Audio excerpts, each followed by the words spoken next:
Hola, ¿cómo andan? ¿Cómo estás, Juanpi, querido? ¿Todo bien? Buena, Fran. Contento, la verdad. Llegamos. Arrancamos. ¿Quién lo hubiera pensado, no? Estar con todo este aparato que tenemos acá. Qué lindo, la verdad. De un Instagram fuimos leveleando la cosa y llegamos a un podcast. ¿Quién lo hubiera pensado, posta? Bueno, nos presentamos porque por ahí no nos conocen algunos. Yo soy Fran Molinari, Francisco, soy de Mar del Plata. Entré al seminario en 2023 y bueno, me gusta el fútbol, me gusta leer, soy de Boca. Dato curioso, odiar las facturas con crema pastelera. No las odio, combato a los que piden factura de crema pastelera pero no las comen. Bueno, me presento yo. Mi nombre es Juanpi, un dato curioso, me dicen Pajarito, soy mendocino, entré al seminario en el 2024, metí una mague, el mismo año que vos, pero después... Te quisiste escapar, pero Dios te agarró ahí. Y bueno, así es la vida. Bueno, un poquito la idea de este podcast es poder hablar sobre la vocación, así en general, por ahí en algún momento traer algún testimonio concreto, alguna vida en concreto que nos refiera a algo de la vocación. Y bueno, el nombre un poco, que también es el nombre del Instagram, Madera de Apóstol, tiene que ver con, bueno, Jesús, como aprendió de San José, era carpintero, trabajaba la madera, y nosotros queremos que nos trabaje a nosotros, como trabajaba esa madera, y nosotros también ir descubriendo qué madera somos. Nos va trabajando, nos va modelando, nos va transformando en apóstoles suyos, en discípulos suyos. Esa es la idea del nombre, Madera de Apóstol. Esperemos no ser apóstoles de madera. Sí. Hay algunos, esos medio apóstoles. Varios. Así que bueno, esa es un poco la idea. Yo pensaba un poco en el contexto de este primer episodio. ¿Te puedo tirar algo random quizá Sí. en medio de esto? Porque ahora que hablabas de madera, Sí. abro un hilo de datos random que seguro no tenés, bíblicos. A ver. Mirá, de madera de acacia fue hecha el arca de la alianza. De madera de gofer fue el arca de Noé. Y el templo de Salomón fue hecho con cedro y ciprés. No la tenía esa. No la tenía. Hiciste laburar ahí. Bueno, un poquito. Está bien. Che, bueno, y un poco pensando en este primer episodio, yo un poco pensaba, ¿viste? Esto de lo que salió hace poco, la verdad que te conté, lo de Daddy Yankee con la nueva canción. Sí. Bueno, antes había salido en un concierto a anunciar que se convertía, fue como todo un momentazo, digamos. Tremendo. Hace poco sacó una canción, es el reggaetón de siempre de Daddy Yankee, pero con temática, no sé, cristiana, eso, como algo medio extraño, pero que está bueno. O bueno, esto otro de Rosalía, el himno Lux, que también es como que hay una búsqueda, un llamado ahí medio extraño.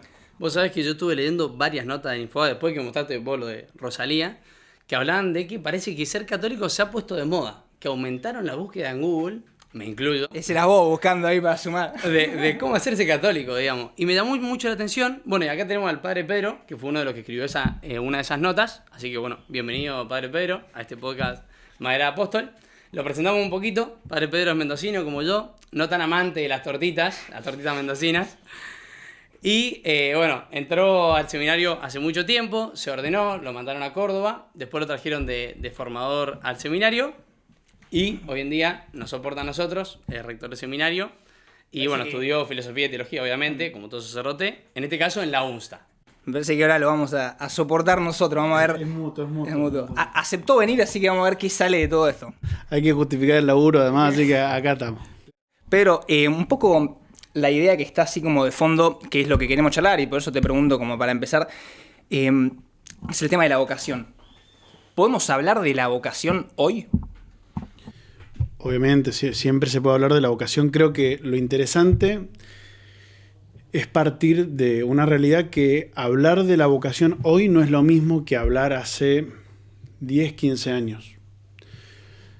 Digo esto porque nosotros estamos atravesando lo que la Iglesia insistentemente está llamando un cambio de época, y esto hace que muchos paradigmas clásicos, incluso los del discernimiento vocacional, se pongan en juego. Y, por ejemplo, está saliendo mucho viaje a Australia, mucho viaje a Nueva Zelanda. Esto de poner en jaque o en tela de juicio, de algún modo, los paradigmas clásicos, tiene una parte positiva que es volver a descubrir el sentido de las cuestiones profundas de la existencia del hombre, de la vocación en el sentido más hondo. Pero también, obviamente, tiene sus riesgos. Este esquema clásico de salgo de la escuela, empiezo la universidad, me recibo, obtengo un título, me caso, formo una familia, bueno, al día de hoy No ya... va más.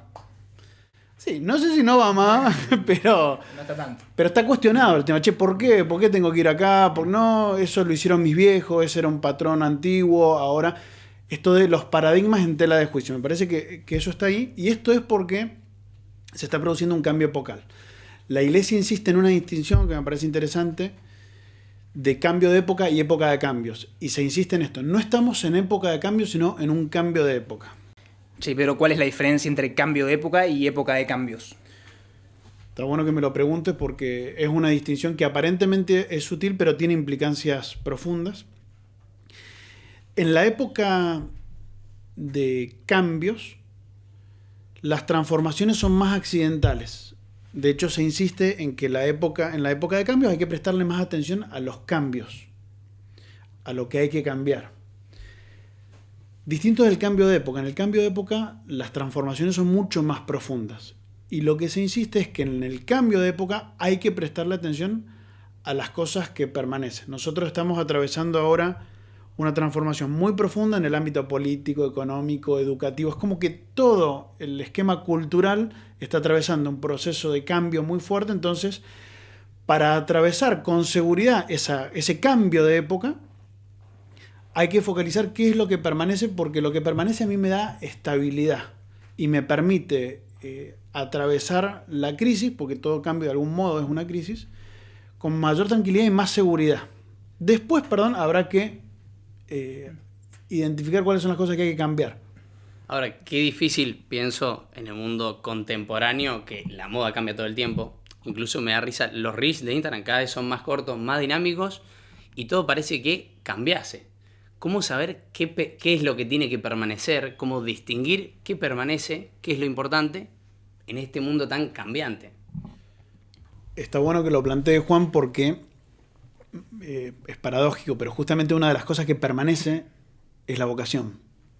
¿A qué voy con esto? Hay una vocación fundante de la existencia humana que es a la felicidad. Y eso ha permanecido a lo largo de los tiempos. Desde los antiguos hasta la actualidad, el hombre está corriendo detrás de un llamado a ser feliz. Y acá, esta es la base del planteo vocacional. La búsqueda de la felicidad. Todos estamos llamados a ser felices y estamos de algún modo corriendo o tratando de responder a ese llamado. Bajo quizá a lo concreto, por ejemplo el caso de un abogado que se levanta a estudiar, y eso sí que estudian, cada vez que estudia, está buscando la felicidad. Y por otro lado pienso, no es lo mismo la felicidad para vos, la felicidad para Fran, la felicidad para mí. Entonces, ¿qué? Depende de cada uno la felicidad. Hay distintas felicidades. Es interesante porque hay una diversidad y hay una unidad. O sea, hay espacios comunes y hay especificidades propias de cada uno. Primero voy a los espacios comunes. Primero, ¿todos estamos llamados a la felicidad? Sí. ¿Los caminos son diversos? Sí. Pero hay lugares de confluencia. ¿Cuáles son esos lugares de confluencia? Todo hombre, por el solo hecho de ser persona, anhela en lo más profundo de su corazón conocer, amar y ser amado y gozar. Me pongo por ahí un poquito más tomista, de modo simple. Santo Tomás hablaba de las potencias y sus objetos. Todo hombre tiene una inteligencia, el anhelo de la inteligencia, su objeto, lo que le da plenitud a su inteligencia es conocer. Todo hombre tiene una voluntad, lo que le da plenitud a esa potencia del hombre que es la voluntad es el bien, y la acción es amar. Amar ese bien, el bien es su objeto, y todo hombre tiene movimientos de la pasión para deleitarse en el bien sensible, en el bien placentero o en el bien arduo también. Podríamos decir de algún modo, haciéndolo más sencillo, que en el fondo también está el gozo que nos produce la contemplación de lo bello. Lo bello como algo placentero, lo bello también como un bien que es arduo, que se consigue, pero que también produce gozo. Para decirlo de un modo más sintético y genérico, no meterme en tanta distinción filosófica, los lugares comunes son la vocación a la verdad, la vocación al bien y la vocación a la belleza. Y esto tiene que ver con el ser humano. Y acá, perdón, pero quiero insistir en una segunda realidad. La primera es, hay una vocación fundante de todo hombre que es la felicidad. Lo segundo que quiero destacar es, atendiendo a esta vocación al bien, a la verdad y a la belleza, entendiendo que estas realidades me dan plenitud de vida o plenitud de ser, aparece una segunda idea que me parece importante que quede en claro. La vocación tiene más que ver con el ser alguien que con el hacer algo.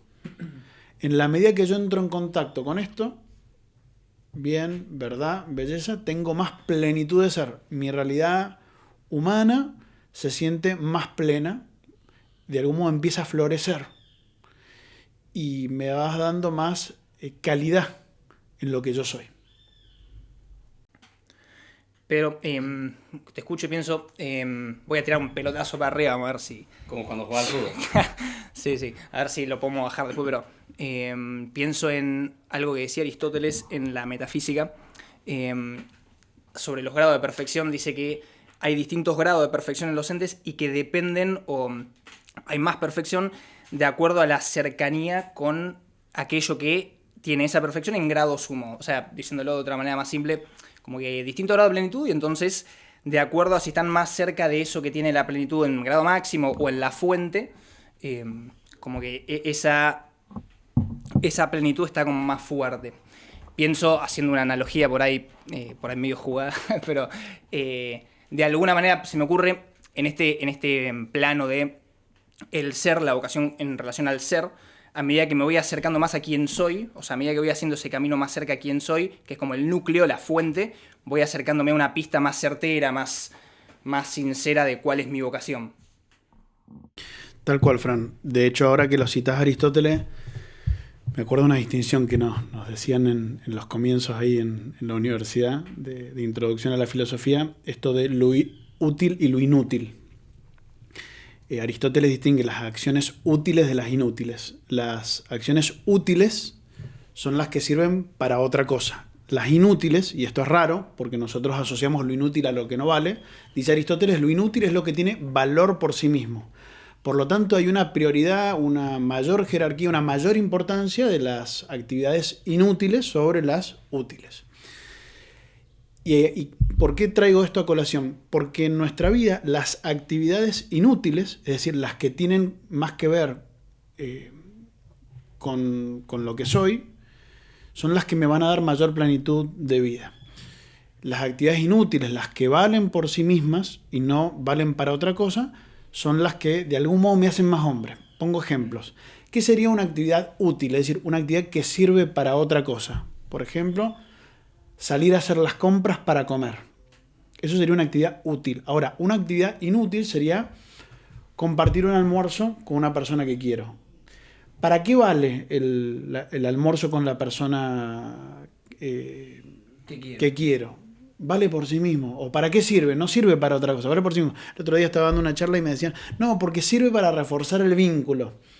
Y era gracioso porque de algún modo nosotros estamos convirtiendo todo en algo utilitario. O sea, lo que hago no vale tanto por sí, sino porque me da la posibilidad de conseguir otra cosa. Y acá aparece un elemento de discernimiento lindo que es, bueno, ¿cuáles son las actividades inútiles que me atraviesan? Por ejemplo, entre cortar el pasto o ir a tomar mates con mi abuela. Cortar el pasto es una actividad más útil. Ir a tomar mate con mi abuela es una actividad más inútil. ¿Qué vale más? Tomar mate con mi abuela, pues vale por sí mismo. Las experiencias de las actividades inútiles me revelan en mayor profundidad mi dignidad como ser humano, como persona. Ir de compras o tirarme en el piso a jugar con mi hijo. ¿Para qué sirve tirarme en el piso a jugar con mi hijo? Para nada. Ahora, me revela la dignidad de la paternidad y de la filiación que tienen que ver con lo que yo soy. En esto de lo utilitario, ¿no? Papá no es papá porque, o mamá no es mamá porque me dan cosas o me resuelven temas, sino que es algo un poquito más profundo. Bueno, las actividades inútiles me ayudan a descubrir la grandeza de mi vocación humana. Pienso ahí en el contexto argentino, cultural. quizá el argentino en esto tiene algunos puntos a favor, porque hay quizá una cultura de lo inútil en el sentido que estamos hablando, ¿no? Por ejemplo, pienso el asado con los amigos. Ese asado de los miércoles a la noche, que encima de la llama dura un montón. ¿Y qué es lo importante? Estar con los amigos, compartir. Lo mismo un partido de fútbol, lo mismo el estar con la familia, la abuela que no veo hace mucho, irla a visitar. Como que puede ser que el contexto argentino aporta mucho en esto, digamos. Aporta muchísimo. Yo creo que ahí hay que cuidar muchas cosas. De hecho, te escucho y pienso... Hay un cuento de Cassiari, de Hernán Cassiari. Grande. Sí, muy bueno, tiene muy buenos cuentos. Que habla del mate. Se llama el cuento Maté pour moi. Y tiene una frase que me parece muy luminosa. En esta clave dice: en el momento que una persona toma un mate sola, y dice, este momento ocurre generalmente al final de la niñez, al principio de la adolescencia, que el joven va, pone la pava, calienta el agua, se prepara el mate, se sienta, se ceba, y dice, toma un mate solo, y dice, en ese momento la persona descubre que tiene alma. Claro, el mate es un rito, es una realidad inútil. O sea, si yo quiero ir a consumir algo rico, nadie va a un bar a pedir que te sirvan mate. Te toma una cerveza, te pedí un café, pero el mate entra en otra categoría. Tiene que ver también con estas realidades de costumbres argentinas que nos ayudan a cuidar y a descubrir lo que somos. En esto una cosa, la experiencia de cada uno de nosotros. O sea, cuando yo estoy en el asado con los amigos, cuando me tomo unos mates a la tarde tranquilo, cuando voy y charlo con mi abuela, el alma parecería dilatarse, se diluye la percepción del tiempo. Es como que el tiempo corre en otra categoría. Esa experiencia tiene que ver con que hay una plenitud existencial profunda. Creo que es interesante en el discernimiento vocacional empezar a incorporar estos elementos. La vocación no es solamente, bueno, ¿qué tengo que estudiar y de qué voy a laburar? El principio fundante de la vocación está pasando por otro lado.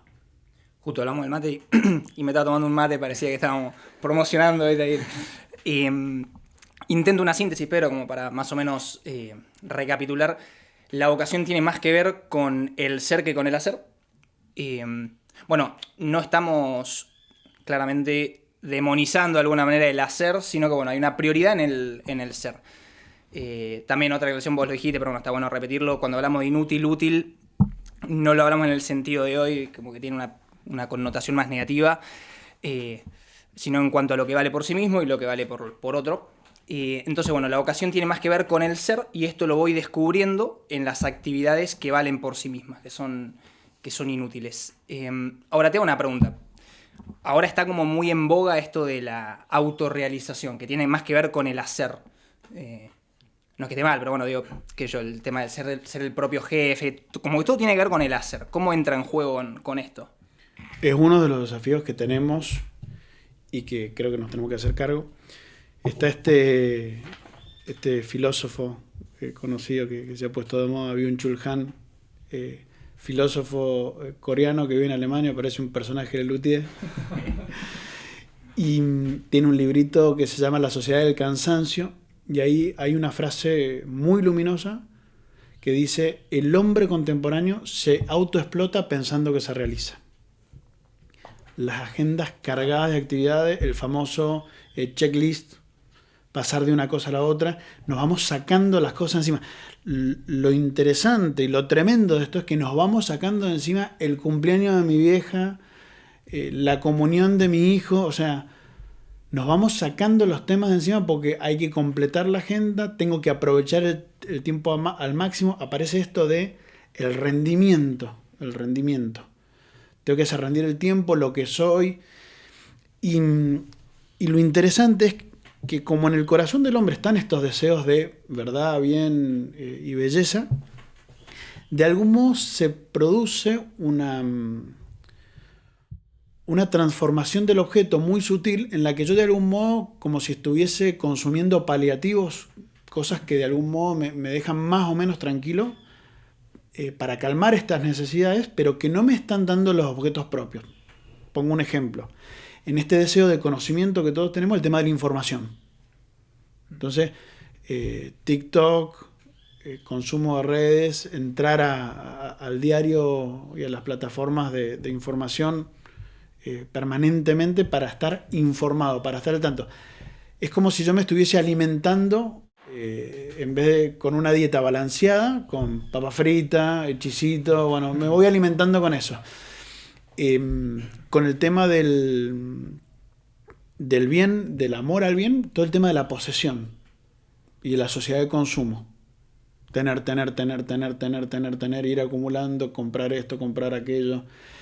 Eso produce es una suerte de paliativo para este deseo profundo de amar los bienes. Bueno, posesión. Y lo tercero, el tema del placer. Acumular experiencias. Experimentar cosas nuevas que me produzcan placer.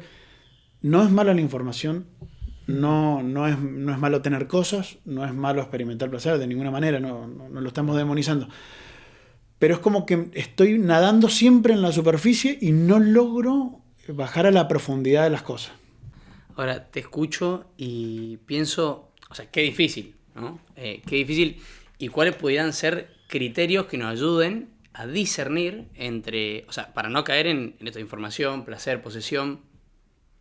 No sé por dónde uno puede encararlo al tema, digamos. Me parece un poco que el desafío está en hacer una equivalencia. ¿A qué me refiero con equivalencia? Bueno, frente a la información, tratar de desplazarnos de la cantidad a la calidad. Me parece que poner el indicador calidad. Bueno, ¿qué calidad tiene lo que yo estoy viviendo? De hecho, socioculturalmente me parece que el tema de la calidad es un tema. Todos estamos buscando cosas de calidad. Bueno, ¿qué me da calidad de vida en serio? No la calidad solamente del colchón, sino, ¿qué es lo que me hace más humano? El patrón calidad. Otra cosa interesante que me parece es, frente a este deseo de éxito, de tener impacto, plantear en una categoría paralela el tema de la fecundidad. ¿Mi vida está teniendo calidad? Primera pregunta. Segunda pregunta, ¿mi vida está siendo fecunda? Que es distinta de tener éxito. La fecundidad tiene que ver con comunicar vida. ¿Estoy sembrando algo en mi vida? Que capaz incluso los frutos no los termine de cosechar yo, pero estoy dando vida para otros. Me parece que la categoría de fecundidad ayuda en este discernimiento. Y lo último, frente al tema de la autorrealización, que es como otro concepto que está muy instalado, el tema de la madurez. Me parece que estos tres elementos, calidad, fecundidad y madurez, pueden ser indicadores de discernimiento a nivel personal para hacer una introspección de cómo se está desplegando mi vida. O sea, ¿cuánto de madurez hay? ¿Cuánto de fecundidad hay? ¿Qué calidad de vida estoy teniendo? Che, Pedro, y si querés, mientras te tomas el mate, esto de la madurez me imagino que no es algo que, no sé, viene solo con el tiempo. Como que hay algo así de consciente, de paso consciente. ¿Cómo entra en juego? ¿Qué pensás de la madurez en este sentido? Digo, ¿qué es? ¿Cómo maduro? Esa es la pregunta. Me hiciste acordar ahora que hablabas a otra frase de Han, en otro librito que se llama El aroma del tiempo. En otro sketch de Lelutier. En otro sketch de Lelutier. Que dice, envejecemos sin madurar. Me parece brutal la frase. Envejecemos. Ojalá no lleguemos a eso. Ojalá. Envejecemos sin madurar. Actitudes o realidades que podemos plantear para un proceso de madurez que incluso las estamos trabajando acá en el seminario. Pasamos el chivo ahí. Pasamos el chivo. Sí, y lo explayo un poquito más a propósito, porque me parece que el desafío sociocultural afecta al proceso o al proyecto que estamos trabajando en el seminario para el discernimiento, por ejemplo, de una vocación sacerdotal.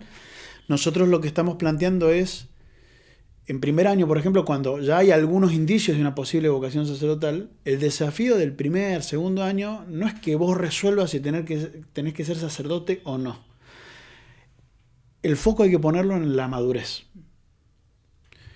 Si nosotros desatamos un proceso correcto de madurez, la claridad de si tengo que ser sacerdote o no tengo que ser sacerdote decanta sola. Es como el fruto maduro, que cae y que el seminarista con mucha libertad, sin estar tan contrariado interiormente, dice, me voy o me quedo. Entonces, el tema de la madurez empieza a ser central. Y en esto, que venimos trabajando con el seminario, estamos insistiendo, y ustedes ya lo han escuchado, 3 actitudes o 3 realidades que son el autoconocimiento, la aceptación y el discernimiento. Vos sabés que ahora que te escucho quizá más claro, porque lo estamos trabajando y lo hemos estado viendo, también lo hemos estado charlando, pero me hace acordar lo que plantea Marian Rojas en cómo hacer que te pasen cosas buenas, que es uno de su primer libro que publicó, y ahí habla que para tener la mejor versión de uno mismo se necesita aceptación, autoconocimiento y ya suma como comprensión, digamos, y va muy de la mano con esto, o sea, que en la psicología se hable, sumamente importante, digamos. Vos sabés que yo no he leído a Mariam, sí la he escuchado mucho y sé que está siendo muy leída y que es una referente en el tema. Y retomo con unas cosas del principio. Vos fíjate cómo estas realidades que dice Mariam ya estaban en los antiguos. Retomo un tema del principio en relación a esto de lo que permanece. En los antiguos, oráculo de Delfos, conócete a ti mismo, el principio de la sabiduría. Muchos siglos después, Mariam, autoconocimiento. Es decir, hay cosas que sí permanecen y que lo que tiene que ver con lo más humano y lo más profundo del hombre sigue permaneciendo independientemente de las coyunturas de las épocas. A veces con más claridad, con menos, pero esto está. Por ahí bajó un poco el nivel de la cita, pero no sé, yo me acuerdo de la peli El Rey León, ¿viste? Cuando punto clave de la película. Peliculón igual. Peliculón. No bajo el nivel de la cita. La está subiendo. Cuando Simba mira al cielo y Mufasa le dice, recuerda quién eres, que ese es como el momento en el que hace como el clic de que él es el rey y bueno, y la película sigue. No es spoiler porque la película salió hace 1000 años, ¿no? Así que... Che, una pregunta. Esto del autoconocimiento, imagino que tiene que ver, bueno, temperamento, carácter, actitudes personales. Sí, tiene que ver la verdad de lo que soy. Por ponerlo en un lenguaje tal vez más cristiano, Santo Tomás decía la humildad, la correcta consideración de sí mismo. O Santa Teresa, la humildad es andar en verdad. Soy esto, pero sin aplicar categorías morales, está bien, está mal, sin el mambo, sin el drama. Soy esto. Entrar a ver qué hay, digamos. Entrar a ver qué hay sin juzgar. O sea, sin poner rótulo. Che, tenemos esto, encontramos esto. Entrar dentro de mí y decir, bueno, tengo estos dones, tengo estos límites, tengo estos defectos. Poder identificar qué hay. Lo segundo es aceptarlo, pero presupone esta verdad de lo que soy, y la aceptación tiene que ver también con la humildad. Perdón, sumo una frase, me hacía acordar del Papa Francisco creo que la Patris Corda, no me acuerdo, da una idea que me gusta mucho, que era reconciliarnos con la propia debilidad. Bueno, sí, la debilidad y asumir sin problemas la realidad del don y de la bendición que tiene mi vida. Según la personalidad, ¿viste? Hay de los dos. No valgo, no, soy lo mejor, no, tampoco.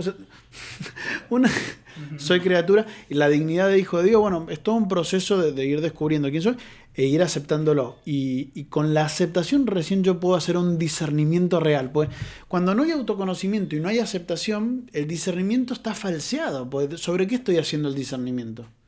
Estoy viendo a qué me invita Dios, a qué me llama Jesús, pero haciendo pie en qué, en lo que yo creo que soy, en mis percepciones subjetivas solamente. En esto, también creo que ayuda al autoconocimiento y a la aceptación que alguien te esté acompañando, ¿no? Contrastar para poder objetivar el proceso. Pienso en todo lo que hemos hablado, ¿qué papel juega Dios y la oración? Que estamos hablando de discernimiento, de vocación, y no lo hemos casi ni nombrado hasta el momento, digamos. Bueno, en el discernimiento justamente es un diálogo. Discernir es percibir distinguiendo. Y esta percepción reclama una sensibilidad espiritual. esta sensibilidad espiritual requiere percibir distinguiendo qué es lo que yo quiero ser, qué es lo que hay en lo profundo de mi corazón y a qué me está invitando el Señor. Cuando Santo Tomás comenta el Evangelio de Juan en el pasaje de seguimiento de Juan y de Andrés, que eran discípulos del Bautista, ese es el Cordero de Dios que quita el pecado, ellos lo siguen, lo van siguiendo atrás, la imagen es muy linda. Jesús se da vuelta y les pregunta qué buscan. Santo Tomás dice, esta búsqueda es qué hay en su corazón, qué anhela su corazón. Entonces, en el tema del discernimiento aparece la oración como esta familiaridad con Dios para ir teniendo esa sensibilidad de poder descender a las profundidades del corazón. A las profundidades del corazón no se puede descender solo, uno necesita tener el contraste de la luz divina porque si no se angustia muchísimo. Esta es la experiencia de los santos. Es notable cómo a medida que un santo va madurando, aumenta su conciencia de criatura, de pecado, y por otro lado la grandeza y el amor a Dios. El contrapeso de la grandeza y el amor a Dios es la luz que me permite bajar a las profundidades del corazón y ahí darme cuenta de qué está buscando mi corazón y a qué me está invitando Dios. Lindo desafío. Temazo. Nos lleva toda la vida.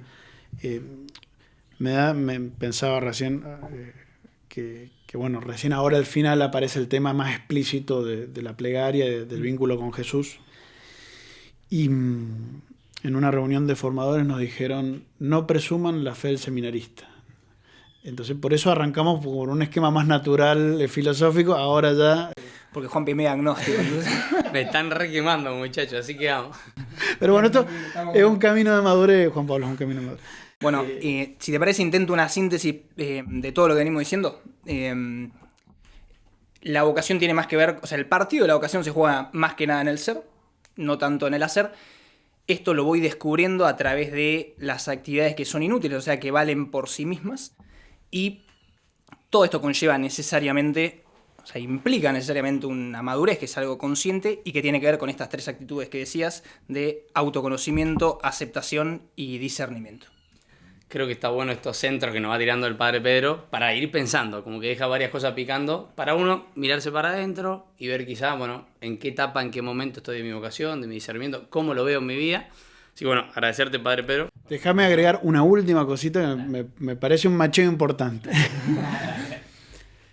Este deseo de verdad, de bien y de belleza que está en la naturaleza humana y que de algún modo el corazón lo pide a gritos, se resuelve en el encuentro con Jesucristo. O sea, esto que aparentemente parecería un camino filosófico, tiene su plenitud y su consumación definitiva en un encuentro sobrenatural. Cuando Santo Tomás dice, la gracia supone la naturaleza, la plenitud de la vocación que Dios ha pensado para nosotros, el hombre vivo, nuestro ser florecido, tiene que ver con un encuentro con la verdad plena, con el bien pleno y con la belleza plena que es la persona de Jesucristo. Lo digo porque si no, a veces como que uno va separando las cosas y en el fondo el encuentro con Jesús es resolutivo. Pero bueno, pero todo esto va a seguir en el siguiente capítulo, si el Padre Pedro tiene ganas de... Esperemos que no nos cobre el doble. Esperemos que no nos cobre el doble. Bueno, gracias Pedro. Nos vemos la próxima. Nos vemos en un ratito. No, Juanpi. Chao, Dios los bendiga a todos. Gracias.